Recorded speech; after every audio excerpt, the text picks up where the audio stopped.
What's up, Troy City fam? I'm going to teach you guys how to count macros today.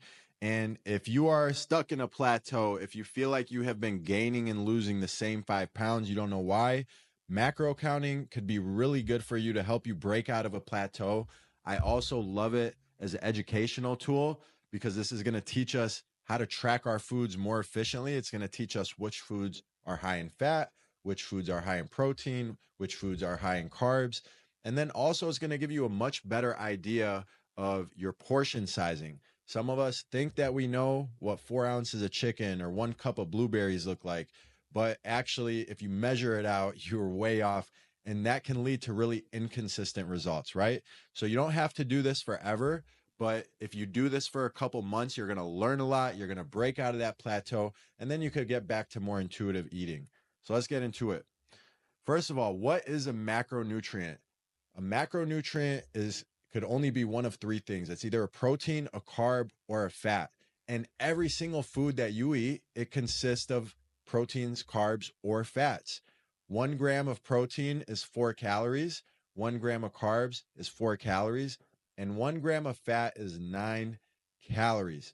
So if we look at this table right here, this is just some random meal that was 470 calories. We could see that this consists of 70 grams of carbs, 12 grams of fat, and 25 roughly grams of protein. So if we multiply these numbers by 4, 4, and 9, then you're going to come up with exactly 470 calories. So think of it like this, guys. If you consume 2,000 calories in a day and you're only getting like 200 of those calories from protein, that means that 1,800 of your calories came from carbs and fat. So it's extremely important that we have a really good balance. And the balance that you come up with, the percentage for your daily total calories, is going to depend on your goals. And that's what we're going to talk about in the later slides. So why should you track macros? We kind of talked about we want that accuracy, right? If you are constantly guessing and you're like, okay, well, I think I'm around 2,000 calories. If you're guessing, your results are going to be very inconsistent.